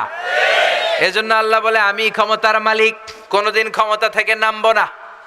পৃথিবীতে অনেক দেশে দেখবেন রাজার বয়স হয়েছে 70 কিংবা 80, বয়সের ভারে নুজ্জ হয়ে এবার লাঠিতে ভর করে চলে, কয় আই আর হাইতান্ন, আরে মাফ করি দে। এরকম রাজা আছে না নাই? সেলফ রিটায়ারমেন্টে যায়, স্বেচ্ছায় অবসর, আছে না নাই? তো আল্লাহর তো অনেক বয়স হয়েছে, সেই কবে থেকে উনি ক্ষমতার চেয়ারে বসছে, ওনার এখন রিটায়ারমেন্টে যাওয়া উচিত। কথা বলেন, আল্লাহর বয়স হয়েছে? বুড়ো হয়ে গেছে, এখন তো লাঠি বট দিয়ে হাঁটে মনে হয়। কথা বলেন। আল্লাহ বলে না, লা তাখুযুহু সিনাতুন ওয়ালা নাওম, আমার ঘুম নাই, তন্দ্রা নাই, আমার ক্লান্তি নাই, শ্রান্তি নাই। ولا يؤوده حفظهما وهو العلي العظيم। এই মহাবিশ্বটা পরিচালনা করতে যে আমি আল্লাহ এক সেকেন্ডের জন্য ক্লান্ত হই না। সুবহানাল্লাহ। এজন্য আল্লাহ বললেন তাবারাকাল্লাযী বিয়াদিহিল মুলকু ওয়া হুয়া আলা কুল্লি শাইইন কাদির। সুমহান সেই সত্তা যার হাতে ক্ষমতা। ক্ষমতা কার হাতে? নাকি আপনাদের হাতে? আর কোনোদিন এটা বলবেন আমরা ক্ষমতার মালিক, আমাদের দাপট সব আমার আমার আমার, এগুলো বলা যাবে? সব কার? আল্লাহ বললেন সব ক্ষমতার মালিক আমি, আর আমি চাইলে সব করতে পারি। আমরা বললাম আল্লাহ বুঝলাম আপনি অনেক ক্ষমতার মালিক, আর আপনি কি করতে পারেন বলেন? আল্লাহ বললেন আল্লাযী খালাকাল মাউতা ওয়াল হায়াতা লিয়াবলুয়াকুম আইয়ুকুম আহসানু আমালা ওয়া হুয়াল আজিজুল গফুর। সুবহানাল্লাহ পড়েন। আল্লাহ বলে আমি জীবন তৈরি করেছি, মরণ তৈরি করেছি তোমাদেরকে পরীক্ষা করার জন্য, আর আমি দেখতে চাই কে ভালো আমল করো। যারা ভালো আমল করেছো তাদের জন্য 8টা জান্নাতের দরজা খুলে দিবে কে? আর যারা দুনিয়াতে জুলুম করেছো, অন্যায় করেছো, তাদের জন্য জাহান্নাম রেডি করা আছে না নাই? আল্লাহ বলে আমি জীবনের মালিক, মরণের মালিক। ও মিয়া জীবন দেয় কে? মরণ দেয় কে? প্রাণ ভিক্ষা দেয় কে? নাকি আমনেগো রাষ্ট্রপতি? আমনেগো রাষ্ট্রপতি তো মাশাআল্লাহ প্রাণও ভিক্ষা দেয় না। আরে রাষ্ট্রপতির প্রাণও আল্লাহ ভিক্ষা দিতে পারে, চিল্লা এখন ঠিক কিনা? আসল জীবন মরণের মালিক কে? আল্লাহ বললেন আমি জীবন বানালাম, মরণ বানালাম, মাঝখানে বানালাম রূহ। রূহ থাকলে মানুষ জিন্দা, রূহ চলে গেলে ওই মানুষটা হয়ে যায় মুর্দা। এই যে মিজানুর রহমান আজহারী কথা বলে হাসে, কথা বলে হাত নাড়ে, কারণ ভিতরে রূহ আছে না নাই? আপনারাও কথা বলেন নড়েন চড়েন, কারণ ভেতরে রূহ আছে না নাই? যেই দিন রূহটা উড়াল দিবে, লাশ বানিয়ে দিবে কে? এই পৃথিবীর সবচেয়ে বড় ধরনের একটা মিরাকেল, অ্যামেজিং মিরাকেল বিষয় হচ্ছে রূহ। মানুষ সব বানাতে পারে, মানুষ প্লেন বানাতে পারে, রোবট বানাতে পারে, মানুষ সুফিয়া খালারে বানাতে পারে। সুফিয়া খালারে চিনেন? সুফিয়া নামে একটা মেয়ের আনছিল না? হ্যাঁ, এটা মেয়ের আকৃতি দিয়েছে, ঠোঁটে লিপস্টিক পরিয়েছে। আল্লাহ বলবেন কিয়ামতের দিন এর ভেতরে রূহ ঢুকা। যারা সুফিয়া নিয়ে লাফালাফি করছে রূহ ঢুকা। এজন্য আল্লাহ বললেন তুমি প্লেন বানাতে পারো, কম্পিউটার বানাতে পারো, রোবট বানাতে পারো, কিন্তু তুমি রূহ বানাতে পারো নাকি? রূহ বানাতে পারে একজন, তিনি কে? ইয়াসআলুনাকা আনির রূহি কুলির রূহু মিন আমরি রাব্বি ওয়া মা উতিতুম মিনাল ইলমি ইল্লা কালিলা। মক্কার কাফিররা এসে বলে আব্দুল্লাহর বেটা মুহাম্মদ, তুমি যদি একটা প্রশ্নের উত্তর দিতে পারো আমরা সব মুসলমান হয়ে যাব। বিশ্বনবী বললেন কি প্রশ্ন? মক্কার কুরাইশরা বলে মা হুয়ার রূহ, রূহ কাকে বলে? এইটা যদি বলতে পারো কালিমা পড়ে মুসলমান হব। সুবহানাল্লাহ। ওমি আপনারা কেউ রূহ দেখছেন? কালার কি, ওজন কতটুকু, সাইজ কতটুকু আমাদের জানা আছে? চাচা মরে গেল, দাদা মরে গেল, কোন দিক দিয়ে যে রূহটা উড়াল দিল আমরা কেউ দেখেছি? জোরে বলেন। বিশ্বনবী বললেন আমি জানি না, তবে আল্লাহ যদি জানায় জানিয়ে দেব। আল্লাহ আয়াত নাজিল করলেন কুলির রূহ মিন আমরি রাব্বি। ও নবী মক্কার কুরাইশদের বলে দেন রূহ হলো আমি আল্লাহর স্পেশাল আদেশ, আল্লাহর অর্ডার। আল্লাহর অর্ডারে রূহ ঢুকে, আল্লাহর অর্ডারে এই রূহ বের হয়ে যায়, ঠিক কি না? এই রূহ কেউ বানাতে পারে না। মানুষ কি রূহ বানাতে পারবে? এর কারণ ওমা উতিতুম মিনাল ইলমি ইল্লা কালিলা, আমি তোমাদেরকে অল্প জ্ঞান দিয়েছি, লিমিটেড জ্ঞান। আমাদের জ্ঞানটা লিমিটেড, সীমিত। আনলিমিটেড জ্ঞান একজনের, তিনি কে? আল্লাহ চ্যালেঞ্জ দিয়ে বললেন তোমরা রূহ বানাতে পারবা না। কিন্তু ইউনাইটেড স্টেটস অফ আমেরিকার একজন মেডিকেল সায়েন্টিস্ট উনি চ্যালেঞ্জ গ্রহণ করে বলেছে আমি রূহ বানায় ছাড়বো। কথা শুনতেছেন? আপনাদের মনোযোগ আছে না গেছে? সবার মনোযোগ আছে? তাকবীর দেন তো, লিল্লাহে তাকবীর। তো তিনি চ্যালেঞ্জ করে বললেন আমি রূহ বের করে ছাড়বো। 7 বছর উনি গবেষণা করেছেন, মাগার রূহুর দেখা পায় না। মুমূর্ষু রোগী নিয়ে ওনার কাজ, কখন যে দেহ থেকে রূহটা উড়াল দেয় টেরই পাওয়া যায় না। এবার তার মাথায় আসলো এক বুদ্ধি, সে চিন্তা করলো বুলেট প্রুফের গ্লাস দিয়ে আমি ছোট্ট একটা রোম বানাবো। কি proof? Bullet proof. Bullet proof হচ্ছে এমন প্রুফ গুলি মারলে ঢুকে না, এই যে আমাদের মাননীয় প্রধানমন্ত্রী মহোদয়, রাষ্ট্রপতি মহোদয় যে গাড়িতে চড়ে, এই গাড়িগুলো বুলেট প্রুফ, কেউ গুলি মারলেও ঢুকবে না, ঠিক কি না? তো বিজ্ঞানীর মাথায় চিন্তা আসলো, আমি বুলেট প্রুফের একটা গ্লাস দিয়ে ছোট্ট রোম বানাবো, আর এই রোমের ভিতরে মুমূর্ষু রুগী ঢুকাবো, এটার ভিতরে কেউ মরলে রুহু আর বেরোতে পারবে না, যেহেতু বুলেট প্রুফ। কত বড় উল্লুক্কা পাঠা! তো গ্লাস ফিটিং করা ছোট্ট একটা রুম বানিয়েছে, আর তার টিমের সবাইকে নিয়ে সে বলল, আজকে আমি রুহু ধইরা সারুম। রুহু কেমনে বেরোয় আমি দেখবো, কারণ বুলেট প্রুফের গ্লাস দিয়ে, টেম্পার্ড গ্লাস দিয়ে আমি ছোট্ট রুম বানিয়েছি, এটার ভেতরে মুমূর্ষু রুগী ঢুকাবো। যাও আইসিইউ থেকে রুগী ধরে আনো। মুমূর্ষু এক রুগীরে ধরে নিয়ে আসছে, মুখের মধ্যে মাস্ক পরানো, কৃত্রিমভাবে লাইফ সাপোর্টে রাখা, অক্সিজেন দেয়া হচ্ছে। মেডিকেল টিমের প্রধান বলে গ্লাস ফিটিং করা রুমের ভিতরে ঢুকা, তার আগে তার বিপি মাপ, মানে ব্লাড প্রেশার চেক করে বলে বিপি ইজ ওকে। এবার বলল তার ওজন মাপ, তারা ওজন মাপলো, ওজন পাওয়া গেল 80 কেজি। কয় কেজি? এবার বলল ওকে, বিপিও ঠিক আছে, ওজন 80 কেজি। এবার গ্লাস ফিটিং করা রুমের ভিতরে ঢুকায় দেয়, দেখি রুহু কেমনে বেরোয়। ঢুকায় দেওয়ার পরে মেডিকেল টিমের প্রধান বলে তার লাইফ সাপোর্টটা খুলে ফেল, অক্সিজেন খুলে ফেল। সবাই বলে স্যার অক্সিজেন খুলে ফেললে তো এটা মরে যাবে। মেডিকেল টিমের প্রধান বলে মারার জন্যই তো আনছি, এটা না মরলে আমি রুহু দেখমু কেমনে। তো গ্লাস ফিটিং করা রুমের ভিতরে ঢুকায়া লাইফ সাপোর্ট খুলে ফেলছে, অক্সিজেনের অভাবে মুমূর্ষু রুগীটা ছটফট ছটফট করতে করতে শেষ মরে গেছে, মাগার রুহু দেখা যায় না। মেডিকেল টিমের প্রধান একবার ডানে তাকায় বায়ে তাকায়, কি খোঁজে? কিন্তু রুহু আছে নাকি? রুহু উড়াল দিছে, ঠিক কি না? খুঁজে পাওয়া যায় না। এবার গ্লাসের দরজা খুলে, জানালা খুলে, ভিতরে হাত দিয়ে এরকম রুহু টোকাইতেছে। কি টোকায়? টাকি মাছ যেমনে টোকায় না, রুহু খুঁজতেছে। এইভাবে রুহু পাওয়া যায়? এবার ব্যর্থ এসে বলল লাশটাকে বের করো। বের করার পরে চেক দা বিপি, বিপি মাপো, ওজন মাপো। বিপি নাই, কারণ মরে গেছে। মরে গেলে মানুষের এই যে ধাক্কাটা থাকে, কিন্তু ওজন আছে না নাই? মরার আগে ছিল 80 কেজি, এখন ওজন দিয়া দেখে ওজন হয়ে গেছে 78 কেজি। মরার আগে ছিল কয় কেজি? চিল্লায় বলেন। মরার পরে লাশ বের করে এবার ওজন স্কেলে শোয়ানোর পরে দেখা যাচ্ছে যে ওজন হয়ে গেছে 78 কেজি। কয় কেজি কমছে? কয় কেজি? বিজ্ঞানী কয় আমি পাইছি। সবাই কয় কি পাইছেন? কয় রুহু। কেমনে পাইলেন? কয় মরার আগে লোকটা ছিল 80 কেজি, মরার পরে হয়েছে 78 কেজি, কমছে 2 কেজি। তার মানে যেটা উড়াল দিছে ওইটাই 2 কেজি। যেহেতু আগে ছিল 80, এখন 78, 2 কেজি কমলো কেন? যেহেতু কমছে তার মানে কিছু একটা তো বেরোইছে, ওইটাই 2 কেজি। কয় আমি পাইছি, রুহু পাইছি। কিন্তু বিজ্ঞানীদের নিয়ম হচ্ছে একটা রেজাল্ট পেয়ে আপনি ফাইনাল কথা বলতে পারবেন না, আরো কিছু নমুনা সংগ্রহের দরকার আছে না নাই? মেডিকেল টিমের প্রধান বলে আরেকটা মুমূর্ষু রোগীর আন। বিপি মাপ, বলে বিপি ওকে। ওজন মাপ, কয় ওজন 70 কেজি। কয় কেজি? আরো জোরে, কয় কেজি?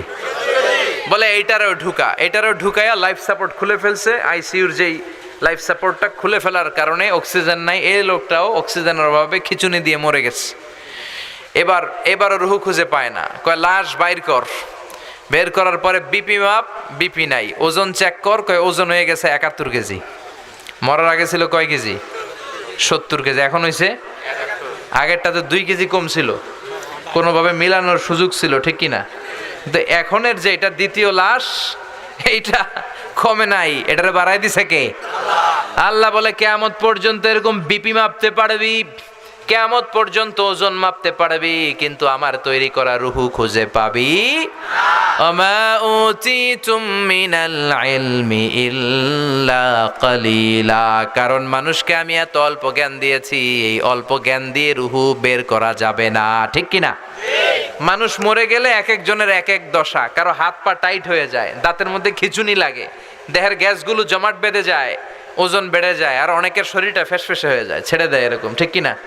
পেটে যে গ্যাস টেস আছে সব বের হয়ে যায়, ওজন কমে যায়। কারো ওজন বাড়বে, কারোটা কমবে। এইটা দিয়ে কোনোদিন রুহু খুঁজে পাওয়া যায় না। চিল্লায় বলেন ঠিক কিনা?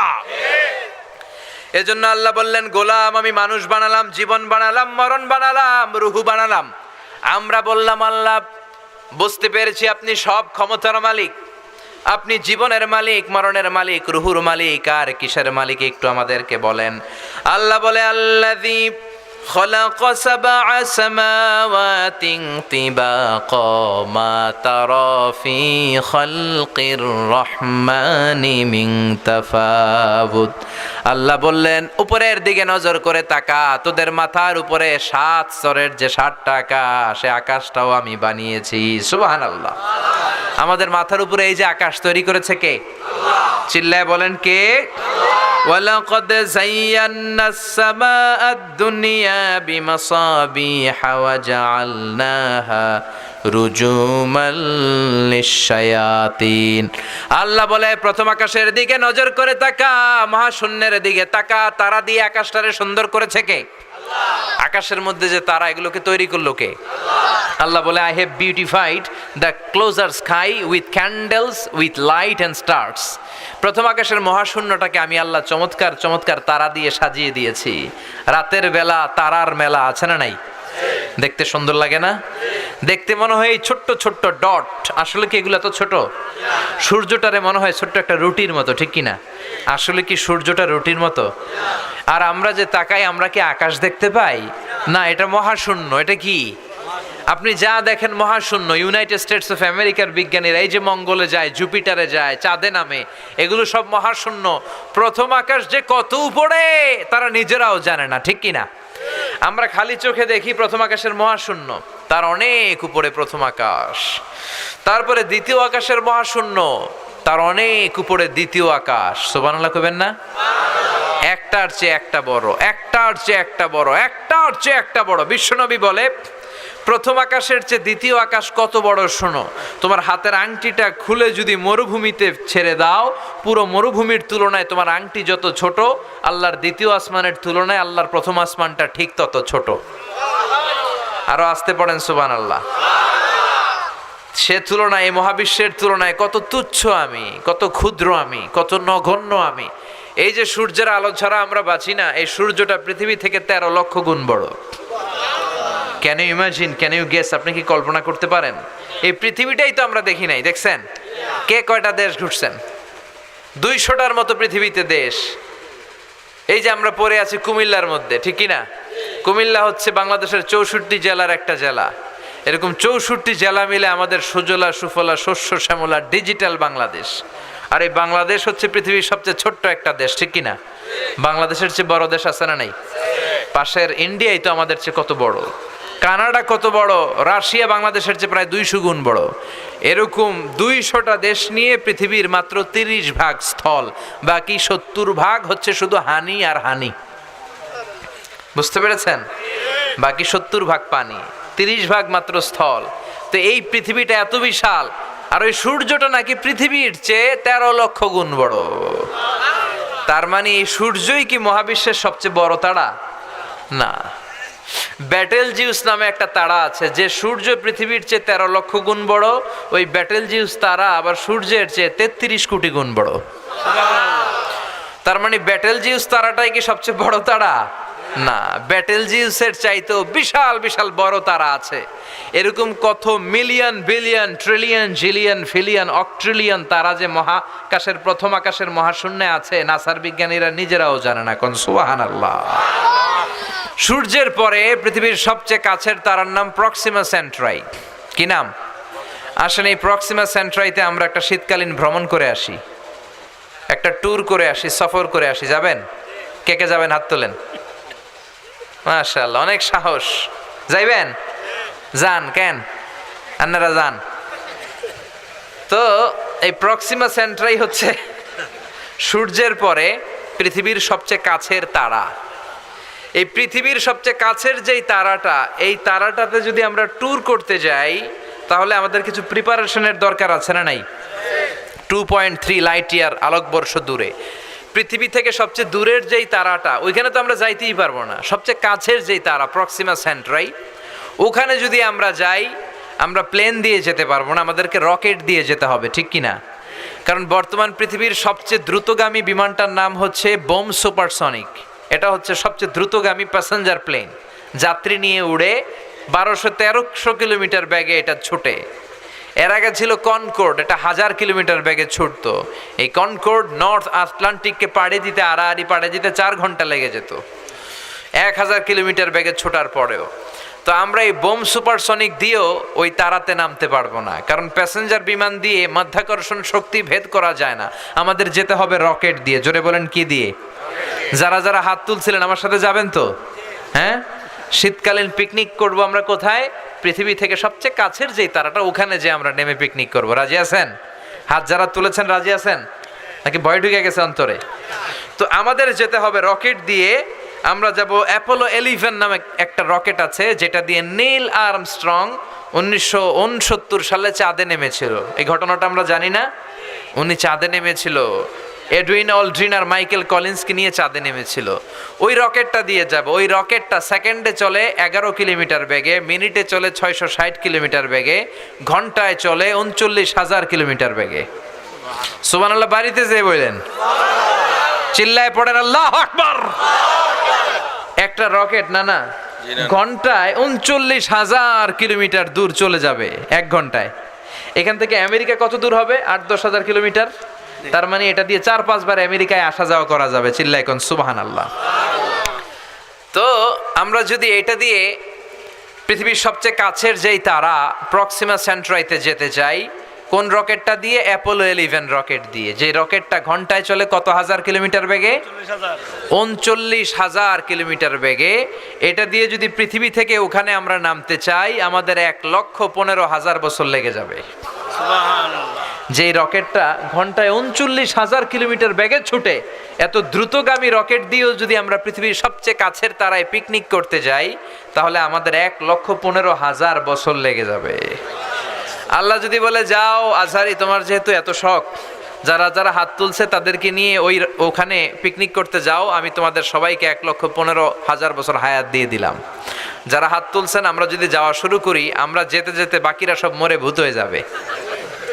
শুধু তারাই না, আমাদের ছেলে মেয়ে নাতি নাতকর সব মরতে থাকবে। মরতে মরতে মরতে মরতে 6,000 প্রজন্ম যখন মরে যাবে, 6,000 জেনারেশন যখন শেষ হয়ে যাবে, তখন ওই তারাতে আমাদের নামার সময় হবে।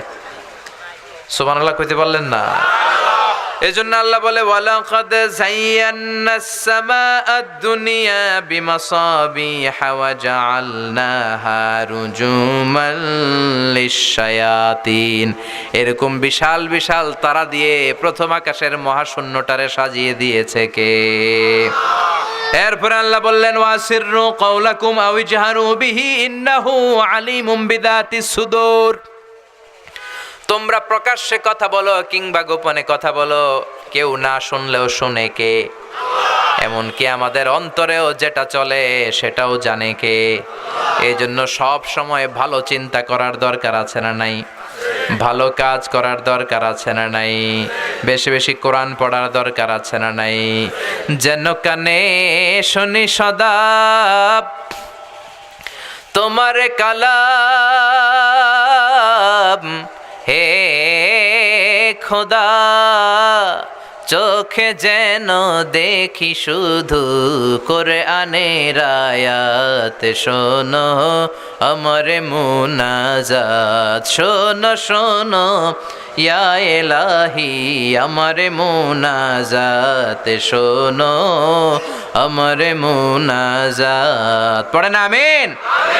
এরপর আল্লাহ বললেন, হুয়াল্লাযী جعل لكم الأرض ذلولا فامشوا في مناكبها وكلوا من رزقه وإليه النشور। তিনি হলেন এমন আল্লাহ যিনি তোমাদের জন্য জমিনটারে সমান করে দিয়েছেন। ঠিক কি না?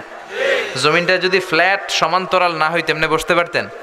এদিকে যদি পাহাড়, এদিকে টিলা, এদিকে উঁচা, ওদিকে নিচা, বসতে পারতেন?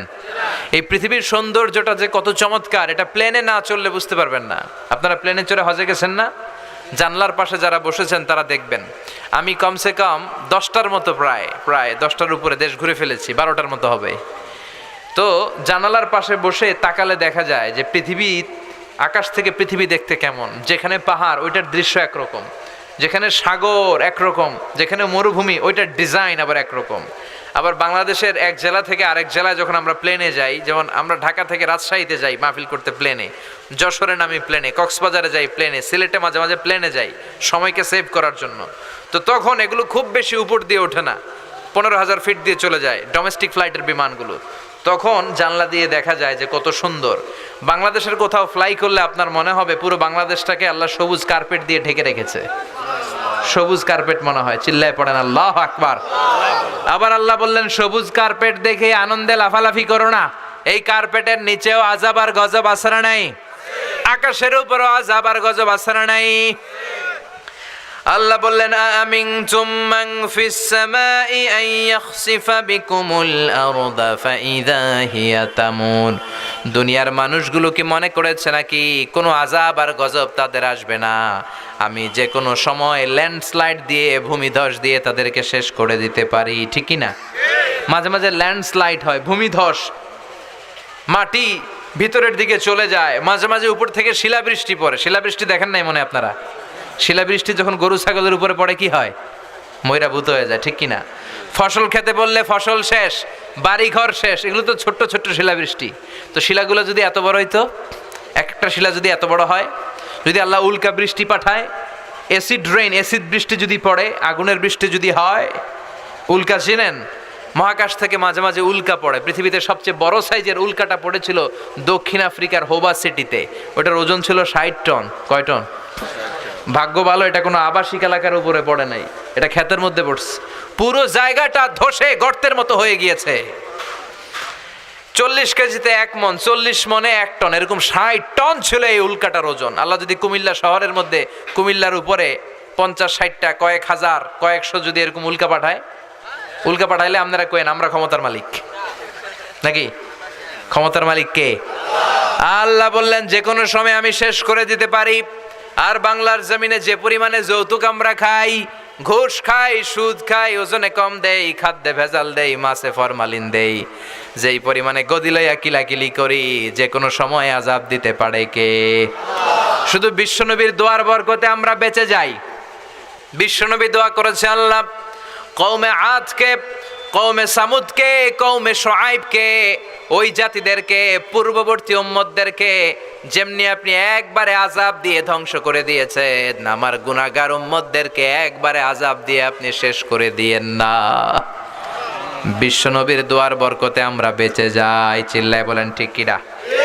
এরপরে আল্লাহ বললেন আওয়ালাম ইয়ারাউ ইলাত তাইরি ফাওকাহুম সাফাতিন ওয়া ইয়াকবিদন মা ইউমসিকুহুন্না ইল্লার রহমান ইন্নাহু বিকুল্লি শাইইন বাসীর। সুবহানাল্লাহ।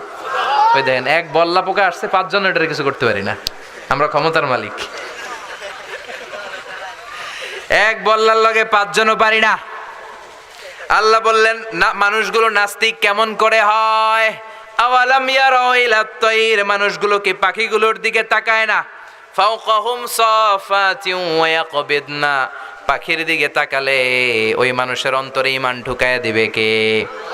আল্লাহ বলে নাস্তিকগুলা কি পাখির দিকে তাকায় না? আপনি যদি পাখির দিকে নজর করেন, এই যে কাক উড়ে, বক উড়ে, শালিক উড়ে, ঘুঘু উড়ে, বাবুই পাখি উড়ে, পাখি নিয়ে যদি আপনি চিন্তা করেন, আপনার মনের অজান্তেই এই উত্তর চলে আসবে যে এই পাখির রব আল্লাহ এটাকে সৃষ্টি করেছে। চিল্লা এখন ঠিক কিনা? এজন্য আল্লাহ বলে ওরা কি পাখির দিকে তাকায় না? ফাওকাহুম, যেই পাখি মানুষের মাথার উপর দিয়ে উড়ে, সাফাতিন, পাখিগুলো তাদের ডানা মেলে দেয়, ওয়া ইয়াকবিদনা, আবার ডানা গুটিয়ে জমিনে নামে। পাখির দিকে নজর করলে ঈমান বাড়ায়া দিবে কে? এই পৃথিবীতে কত ধরনের পাখি যে আল্লাহ তৈরি করেছেন, আপনি জিওগ্রাফিক্যাল চ্যানেল দেখবেন, আপনার ঈমান বেড়ে যাবে। নর্থ আমেরিকাতে হামিং বার্ড নামে একটা পাখি আছে, পৃথিবীর সবচেয়ে ছোট্ট পাখি, সবচাইতে ছোট। এটার প্রাপ্ত বয়স যখন হয়, এটা 3, 4, 5 ইঞ্চি বড় হয়। প্রতি সেকেন্ডে এই পাখিটা ডানা ঝাপটায় 80 বার। কয়বার? আচ্ছা, আপনি আপনার হাত 1 সেকেন্ডে ঝাপটাতে পারবেন কয়বার? 4 বার, 5 বার, এরপরেই তো শেষ। কিন্তু এই পাখিটা 1 সেকেন্ডে ডানা ঝাপটায় কয়বার? পৃথিবীর সব পাখি শুধু সামনে উড়ে, এই হামিং বার্ড সামনে যেমনি উড়ে পিছনের দিকে উঠতে পারে। সুবহানাল্লাহ বাড়িতে যে কোয়েন। আলপিন সুইফট বার্ড নামে একটা পাখি আছে, সাউথ ইউরোপের আল্পস পর্বতমালার নাম শুনছেন? এই আল্পস পর্বতমালার পাশে এই পাখি থাকে, সুইফট বার্ড। এই পাখি একবার শূন্যে উড়াল দিলে 8 মাস উড়ন্ত অবস্থায় থাকে, আবার জমিনে নামে, আবার উড়াল দিলে আবার 8 মাস। মেঘের আপ থেকে পানি খায়, পোকামাকড় গুলো শূন্য থেকে ধরে খায়, উড়ন্ত অবস্থায় মলত্যাগ করে। একবার উঠলে শূন্যে 8 মাস থাকতে পারে। কোন সুবহানাল্লাহ। হোমা বার্ড নামে একটা পাখি আছে, এই পাখি উড়ন্ত অবস্থায় ডিম পেড়ে দেয়, আর ওই ডিম জমিনে পড়ার আগেই শূন্যে ফেটে বাচ্চা বের হয়ে ওই বাচ্চা উড়তে শুরু করে দেয়। এজন্য আল্লাহ বলে, গোলাম তোরা কি পাখির দিকে তাকাবি না? পাখিকে আরবিতে বলে তয়র, আর বিমানকেও আরবিতে বলে তয়র, ঠিক কিনা? পাখি আরবি যা, বিমান আরবিও তা। Birds and aeroplane maintain the same flying mechanism while flying. পাখি যেমনি উড়ে, বিমানও এমনি উড়ে। এজন্য পাখির উপর গবেষণা করতে করতে আমেরিকার দুইজন ভাই উইলভার রাইট অরভিল রাইট বিমান বানায় ফেলছে। সুবহানাল্লাহ কইতে পারলেন না? 1903 সালে আমরা বানাতে পারি নাই, আমরা শুধু ফতুয়া দেই, তুই কাফের, তুই কাফের, তুই মুশরিক। মারামারি কিলাকিলি আমাদের মধ্যে আছে না নাই? কিন্তু ইহুদি খ্রিস্টান এরা রিসার্চ করে, এদের গবেষণার পাল্লা এত ভারী, এরা বিমান বানায় ফেলছে। একদিন দুই দিনে না, শত শত দিন এই দুই ভাই পাহাড়ের মধ্যে শুয়ে পাখি নিয়ে গবেষণা করেছে, কোরআনের এই আয়াতের উপর বেসিস করে, যে পাখি কেমন করে উড়ে, কেমন করে নামে। গবেষণা করতে করতে করতে করতে বিমান বানায় ফেলছে। সুবহানাল্লাহ পড়েন। সর্বপ্রথম ফ্রান্সের এক শহর থেকে আরেক শহরে সেফলি বিমান ল্যান্ড করেছে। শুরু হয়ে গেল মানুষের স্বপ্ন পূরণ। আগে মানুষ শুধু পাখির দিকে তাকায় থাকতো আর কইতো, হায় হায় রে, পাখি উড়ে, আমরা উঠতে পারি না। এখন পাখির চেয়েও দ্রুত বেগে আমরা উড়ি, ঠিক কিনা? আপনি যখন হজে যান, উড়ে উড়ে যান না? পাখির গতিতে যান নাকি আরো গতিতে? একটা বিমান যখন ট্যাক্সি করে, মানে শূন্যে জমিনে যখন চড়ে, রানওয়েতে যখন চড়ে, এটাকে ইংরেজিতে ট্যাক্সি বলে। কি বলে? ট্যাক্সি বলে। আবার এসে যখন বোর্ডিং ব্রিজের সাথে ভিড়ে, এটাকে বলে পার্কিং। আবার শূন্যে থাকলে এটাকে বলে ফ্লাইং, এটা ফ্লাইং অবস্থায় আছে। তো জমিনে যখন ট্যাক্সি করে, টেক অফ করার আগে, মানে উড়ার আগে, গ্রাউন্ডে 500 kilometre per hour or 600 kilometre per hour যদি চড়তে পারে, 600 কিলোমিটার বেগে যখন ট্যাক্সি করতে পারে, তখন বিমানটা পাখার মধ্যে উইংয়ে ব্লেডগুলোর মধ্যে ধাক্কা মেরে এটা শূন্যে উড়াল দেয়। পাখি যেমনি উড়ালটা দেয়, বিমানটাও এমনি উড়াল দেয়। কোন সুবহানাল্লাহ। বানাতে বানাতে মানুষ বানায় ফেলছে বোম সুপারসনিক, পৃথিবীর সবচেয়ে দ্রুতগামী বিমান, ঘন্টায় 1300 কিলোমিটার বেগে চড়ে। সুবহানাল্লাহ পড়বেন না? এয়ার বোয়িং A380 পৃথিবীর সবচেয়ে বড় সাইজের বিমান, 525 জন লোক নিয়ে ওঠে, 4টা ইঞ্জিন, ডবল ডেকার। ও মিয়া, 500-600 লোক যদি থাকে, এদের কয়েকটা করে লাগেজও আছে না নাই? বিমানের ওজন আছে না নাই? সুবহানাল্লাহ কইবেন না? এজন্য আল্লাহ বলে, পাখি নিয়ে গবেষণা কর। পাখির ভেতরে নিদর্শন দিয়েছে কে? আল্লাহ। এই পাখি থেকে গবেষণা করে বিমান আবিষ্কার হলো। এই বিমান আবিষ্কার হওয়ার আগ পর্যন্ত পৃথিবীর সব দেশের ছিল হয় সেনাবাহিনী আর ছিল নৌবাহিনী। বিমান আবিষ্কারের পর শুরু হলো বিমান বাহিনী, এয়ারফোর্স, মিলিটারি। এখন প্রত্যেকটা স্বাধীন দেশের আছে না নাই? এজন্য আল্লাহ বললেন, গোলাম পাখির দিকে তাকা, পাখির দিকে নজর কর। পাখি নিয়ে গবেষণা করলে তোদের ঈমান বাড়িয়ে দিবে কে? এই সূরাটা আল্লাহ শেষ করলেন এই বলে, কুল আরাআইতুম ইন আসবাহা মাউকুম গাওরান ফামান ইয়াতিকুম বিমাইম মাইন। বলো দেখি সবে, শুকাইয়া যদি যায় এই পৃথিবীর পানি, তাহলে হেথায় তটনির ধারা কে দিবে সবারে আনি। আল্লাহ বললেন, এই জমিনের পানি যদি শুকিয়ে যায়, তোরা পানি পাবি কই? একদিন সকালে ঘুম থেকে উঠে দেখলেন টিউবওয়েলে পানি নাই, ট্যাপ ঘুরালেন পানি নাই, পুকুরে নাই, বাজারেও মিনারেল ওয়াটার নাই, খাবেন কি? হ্যাঁ, তখন বললেন, আমি ক্ষমতার মালিক। ক্ষমতার মালিক একজন, তিনি কে? আল্লাহ বললেন, কেউ পানি দিতে পারে না, কৃত্রিম ভাবে কেউ পানি বানাতে পারে না, একজন ছাড়া, তিনি কে? এজন্য আমরা পানি চাইবো কার কাছে? নাকি বৈশাখীর কাছে যাবেন? বৈশাখী মেঘের কাছে জল চেয়ে তুমি কাঁদবে, আমি চাই না তুমি কাঁদবে, আমি চাই না, বলে না? আবার হিন্দুরা ইন্দ্রদেবের কাছে চায়। হিন্দুদের ধর্মবিশ্বাস অনুযায়ী ইন্দ্রদেব বৃষ্টি দেয়। আমরা বলি না, বৃষ্টি দেওয়ার মালিক একজন, মেঘ দেওয়ার মালিক একজন, তিনি কে?